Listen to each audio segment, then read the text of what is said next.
অনেক কথা মনে হয়, একসঙ্গে বসে গল্প করতাম। সবাই আসে, ভাই আর আসে না।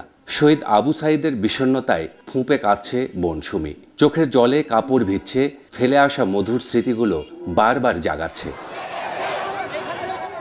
আন্দোলন ঠেকাতে শেখ হাসিনার সরকার আইন শৃঙ্খলা রক্ষাকারী বাহিনীর সদস্য ও দলীয় কর্মীদের দিয়ে নির্বিচার গুলি করে হত্যা করেছিল মেধাবী শিক্ষার্থী আবু সাঈদকে। তা কিছুতেই মানতে পারছেন না স্বজনরা। সন্তান হারানোর বেদনা কোনো কিছুর বিনিময়ে পূরণ হয় না।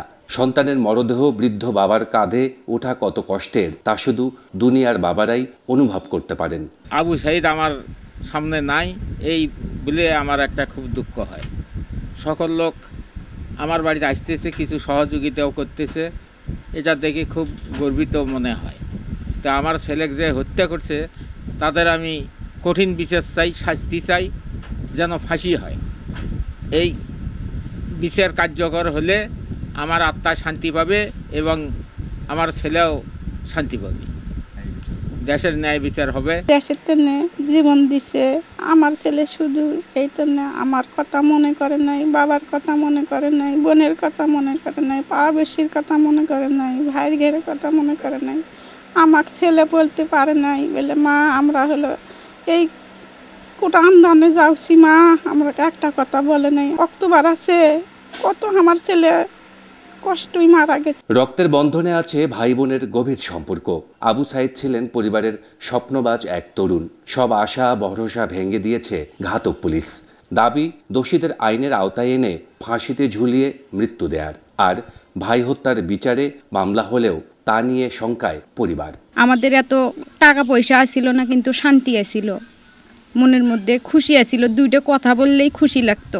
হঠাৎ করে একদিন ভাইয়া মারা যাওয়ার পর আমার মনে হইতেছে যে ভাইয়া হয়তো রংপুরে আছে। ফোন দিয়ে কথা বলি, ভাইয়া শুধু বলছিল আমাকে যে সুমি, যখন তোর কিছু লাগবি বা দরকার বা যে কোনো বিষয়ে পরামর্শ লাগলে তুই শুধু মিস কল দিবি, তাহলে আমি ব্যাগ দিব। তাও আমি ফোন যদিও দেই, ভাইয়া কাটি দিয়ে সাথে সাথে ব্যাগ দেয়। ফার্স্ট কথাটাই ছিল, সুমি তুই কেমন আছিস, এরকম করে বলতো।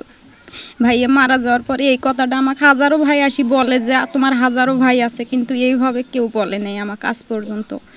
ভাই হারানোটা আমাদের হারানোই আছে। তো আমাদের এখন চাওয়া হইতেছে যেরকম প্রকাশ্য দিনের আলোতে আমার ভাইকে হত্যা করছে, সেই রকম যেন প্রকাশ্য দিনেতেই যেরকম গোটা বিশ্ব দেখছে আমার ভাইকে যে গুলি করতেছে, ওই রকম যেন ঊর্ধ্বতন কর্মকর্তা শেখ হাসিনা যে আদেশ করছে যে ছাত্রক মারো, অকজানি ওই রকম করে ভারত থেকে আনে ফাঁসি দেওয়া হয়, ওই রকম করে মারা হয়।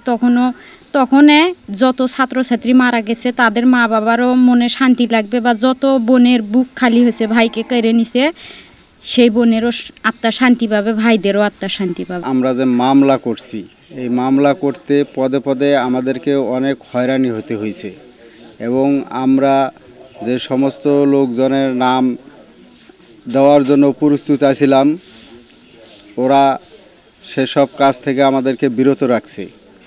এবং আমরা যে মামলা করছি, যত ঝামেলার মাধ্যমেও আমরা যা কোর্টে মামলা করছি, কিন্তু মামলার কোনো আমরা গতি দেখতেছি না, এবং আয়ও নিযুক্ত করা হয় না এখনও মামলার। সবচাইতে আশ্চর্য বিষয় হচ্ছে যে আমরা যে মামলা করলাম, সেই মামলার দায়িত্ব দেওয়া হলো পুলিশের কাছে, কিন্তু পুলিশ তো আমাদের ভাইকে নির্মমভাবে গুলি করে হত্যা করছে। তা আমরা পুলিশের কাছে কি বিচারটাই পাবো? আইন বিশেষজ্ঞরা বলছেন, বৈষম্য বিরোধী ছাত্র আন্দোলনে পুলিশ সহ আইন শৃঙ্খলা রক্ষাকারী বাহিনীর সদস্যদের গুলি, সংঘর্ষ ও বিভিন্ন ধরনের সহিংসতায় নিহত ও আহত মামলাগুলো কোনো বাহিনী নয়। কমিশন গঠন করে বিচার করা হলে তবেই মিলবে ন্যায় বিচার। কোটা বৈষম্যের জন্য যে আন্দোলন করা হয়েছে, সেই আন্দোলনে স্বৈরাচারী সরকার যে বিভিন্ন রকমের মানুষকে হত্যা করেছে, শাহাদত বরণ করেছে, বিভিন্ন মামলা হয়েছে। এই মামলাগুলো যখন আমরা দায়ের করেছি, এই মামলাগুলো তদন্তভার কিন্তু পুলিশের কাছে দেওয়া হয়েছে। আমরা প্রশ্ন তুলেছি, পুলিশের বিরুদ্ধে মামলা পুলিশ যদি তদন্ত করে, সেটা ন্যায় বিচার নিশ্চিত হবে না। হয়তোবা আমাদের আশঙ্কা যে সঠিক জিনিসটা বের হয়ে আসবে না। তাহলে এটার সলিউশন তো বের করতে হবে। আইনের সলিউশনে কী কী আছে? আপনি ইচ্ছা করলে তো একজন লোককে নিয়ে এসে তদন্ত করতে পারবেন না। তাহলে তদন্ত করার জন্য যেমন আপনার ওই বঙ্গবন্ধু হত্যা মামলার সময় যেমন একটা তদন্ত কমিশন করা হয়েছিল। প্রত্যেকটা জেলায় এই সমস্ত মামলাগুলো তদন্ত করার জন্য একটা তদন্ত কমিশন হতে পারে, সেটা 3 সদস্য হতে পারে। 3 সদস্য তদন্ত কমিশনের মধ্যে একজন রিটায়ার্ড জাজ থাকতে পারেন, একজন পুলিশের রিটায়ার্ড অফিসার থাকতে পারেন যারা সৎ এবং নির্ভীক, এবং একজন আইনজীবী থাকতে পারেন।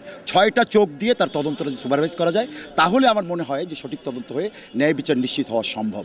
একই সাথে একটা ট্রাইব্যুনাল করতে হবে, যে সে ট্রাইব্যুনালে বিচারকরা একদম ন্যায়পরায়ণ বিচারক, তারা নির্দিষ্ট সময়ের মধ্যে এই মামলাগুলো বিচার করবে। কেননা বিচার বিলম্বিত যদি প্রলম্বিত হয়ে যায়, ন্যায় বিচার বিঘ্নিত হতে পারে।